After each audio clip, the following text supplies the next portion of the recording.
Olá pessoal, tudo bem com vocês? Esse é mais um episódio do Fala Adepto, um videocast sobre futebol português nos gramados brasileiros.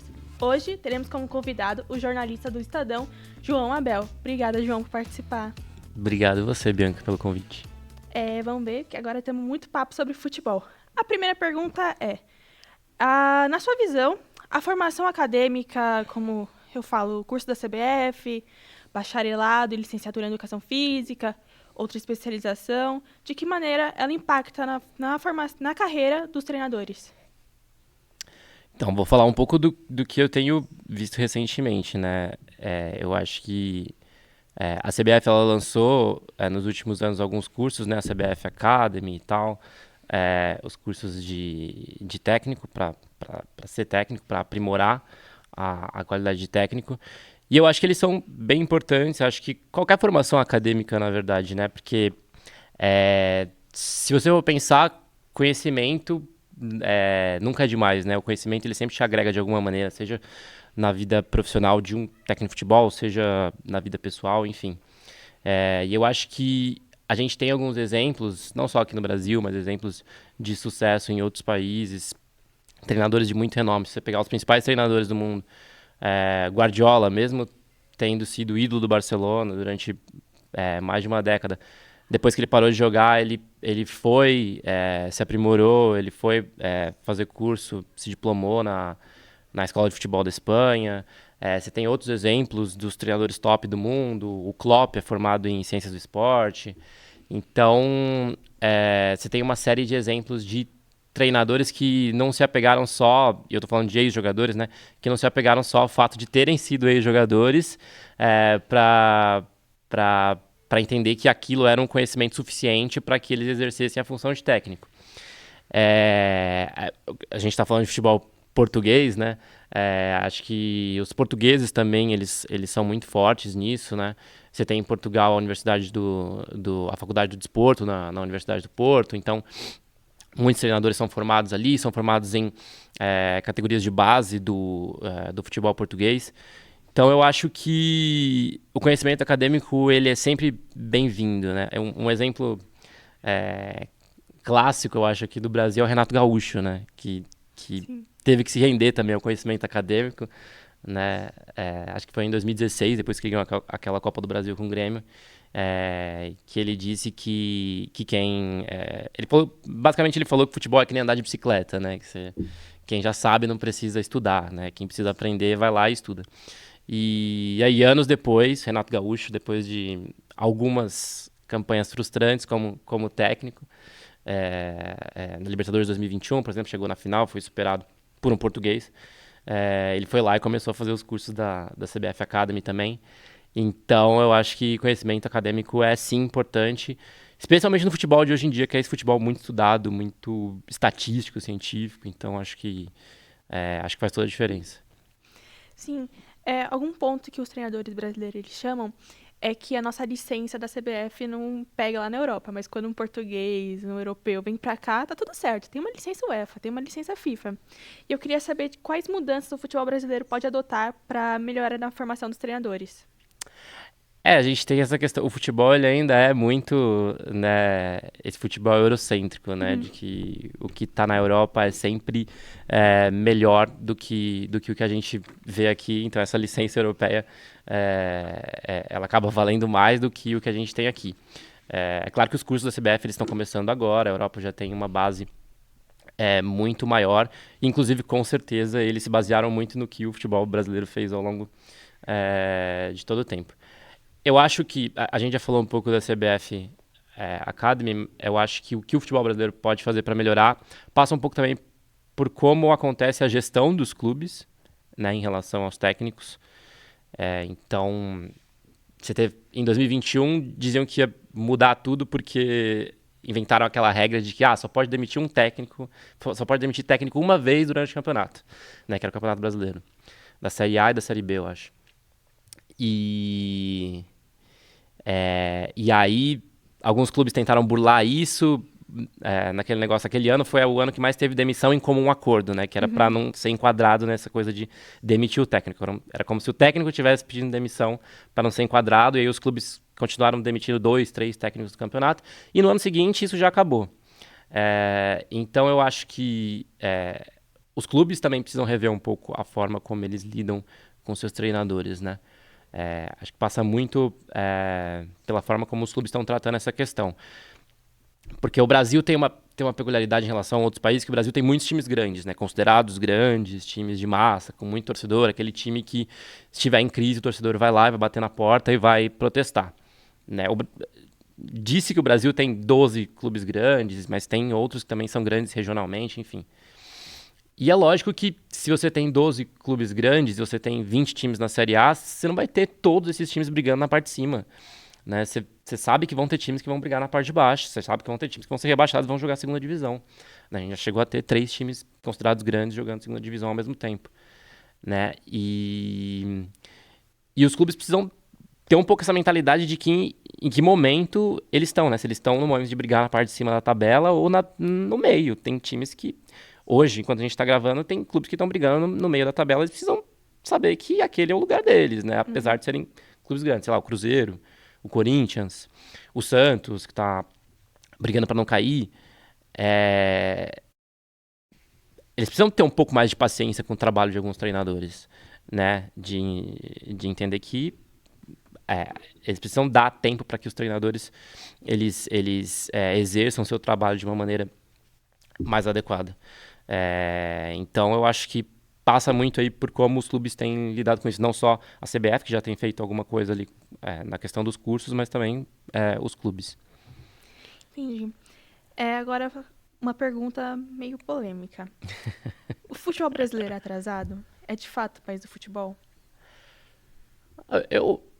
Eu acho que o Brasil é o país do futebol. Assim, se você considerar que o futebol é provavelmente um dos elementos que mais define o que é ser brasileiro, né? Quando as pessoas pensam no Brasil, elas pensam em futebol. Então o Brasil continua sendo o país do futebol, lógico que é. Mas se você for considerar a forma como a gente está gerenciando o futebol em relação a outros países, aí eu acho que sim, a gente está um pouco atrasado em relação à Europa, principalmente. É só você ver o fato do Brasil não conseguir ganhar de um europeu na Copa do Mundo, tanto de seleções quanto de clubes, né? Eu acho que isso mostra um pouco de como o futebol brasileiro ele foi se desnivelando em relação aos outros países e acabou ficando muito para trás. Mas são duas perguntas diferentes, eu não acho que isso invalide o fato do Brasil ser considerado o país do futebol. Acho que o Brasil continua sendo. Entendi. Com você, como jornalista, sabe que a mídia tem um papel fundamental na transmissão de informação, de entretenimento. Porém, ela tem um trabalho também perigoso, que é justamente isso, transmitir a informação. E eu queria saber de que modo a mídia esportiva, e muitas vezes, ela critica mais do que dá soluções. Não que seja o papel dela dar soluções, mas, Sim. sabe, atacar pedra é o primórdio do ser humano. O ser humano faz isso desde o começo, atacar pedra, enfim. Então, mas também seria legal trazer soluções para que, sabe, só não critique, ajude também. Uhum. E eu queria saber de que modo a mídia esportiva ela pode contribuir para essa profissionalização do futebol brasileiro. Eu acho que a mídia ela tem um papel fundamental, né? E eu acho que a mídia esportiva, claro que outros tipos de mídia também, mas a mídia esportiva em especial, ela lida muito com a paixão do torcedor e ela acaba usando muito dessa paixão como uma forma de atrair audiência, de atrair popularidade. Eu acho que esse é um caminho muito perigoso. Eu acho que a mídia também caminha um pouco nesse sentido do que os clubes têm feito. Os clubes também se alimentam um pouco dessa repercussão que a mídia tem. Então, quando um time está em crise e a mídia começa a ventilar, tal técnico pode cair. Foi o Abel Ferreira que falou, né, que o Botafogo era o único time que não estava em crise no Brasil. E ele estava certo, né? Aliás, estava certo até a página 2, porque até mesmo o Botafogo, quando tropeça, mesmo estando 10 pontos na frente do campeonato, a mídia vai lá e coloca como se fosse um time em crise, um time que precisa de mudanças, enfim. É o que eu falei, Você tem, você tem 12 times, nem todos vão brigar na parte de cima. Então, eu acho que a gente precisa ser muito cauteloso como jornalista, muito responsável quando a gente fala sobre essas coisas. E como você bem falou, acho que apontar soluções, né? Então, mostrar casos que têm dado certo, aqui, em outros lugares, enfim. E tem eu lembrei agora que tem um site, eu não sei de que país que chama Coach's Voice, que é uma plataforma só de técnicos, e eles entrevistam vários treinadores. Lá tem entrevista com o Mourinho, tem entrevista com diversos treinadores. O Abel Ferreira já deu entrevista para essa plataforma, que chama Coach's Voice, explicando como que foi a tática que ele usou na final da Libertadores de 2021. Então é uma plataforma onde eles dão vozes para os técnicos falarem sobre a forma como eles montam os times, a forma como eles enxergam o futebol. E no Brasil você não tem uma plataforma como essa, por exemplo, né? Que é uma plataforma de mídia. Não necessariamente um jornal ou um programa de TV, mas é uma plataforma de internet. E você poderia ter. Então você tem várias iniciativas que você poderia ter para mostrar como o trabalho do técnico é importante. Porque muitas vezes no Brasil as pessoas acham que é isso. O técnico é aquele cara que só vai lá e gerencia o grupo e tá tudo certo. É o burro, é o atrasado, enfim. E não é. É fundamental, né? Você ter um bom técnico. Então, acho que a mídia esportiva ainda precisa caminhar um pouco nesse sentido de começar a dar mais voz e saber como cobrar e como apontar o que tem que ser feito, né? Nessa pegada aqui é a próxima pergunta. Queria saber qual é o papel da mídia esportiva na reprodução do discurso de ultrapassado, que Luiz Felipe Scolari é ultrapassado, Vanderlei Luxemburgo, principalmente esses caras das antigas. Sim. Queria saber qual é o papel dela nessa reprodução.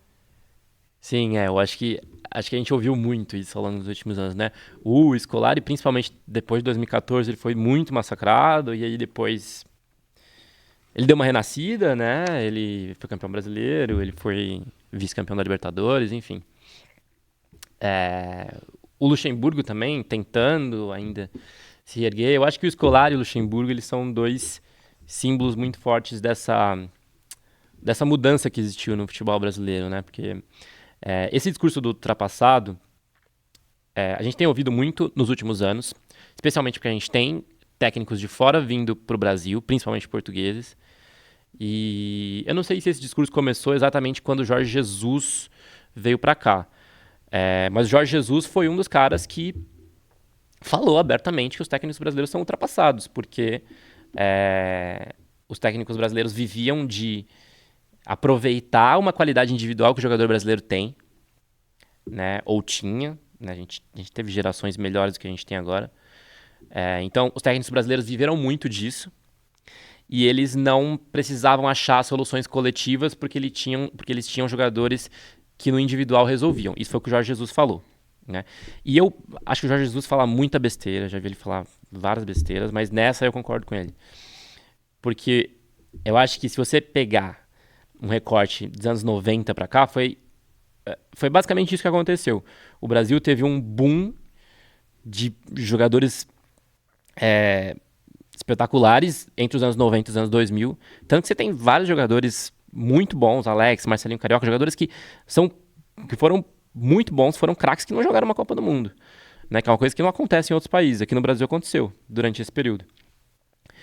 E foi justamente nessa época também que você teve, acho que você teve uma espécie de era de ouro também dos técnicos, especialmente o Luxemburgo e o Felipão. Por isso que eu digo que eles são dois símbolos dessa coisa do que a gente chama de ultrapassado, porque eles ganharam muito ali.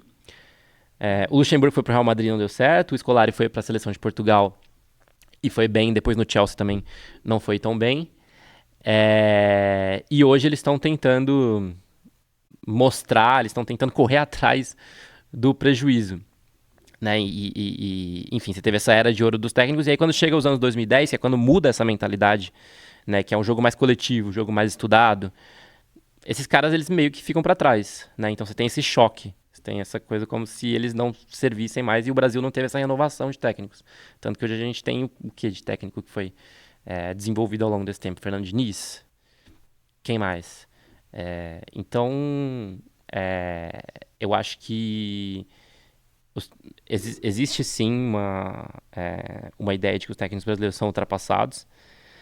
É, mas eu acho que, como eu falei, a gente tem visto algumas iniciativas e visto alguns profissionais que estão tentando correr um pouco atrás desse prejuízo.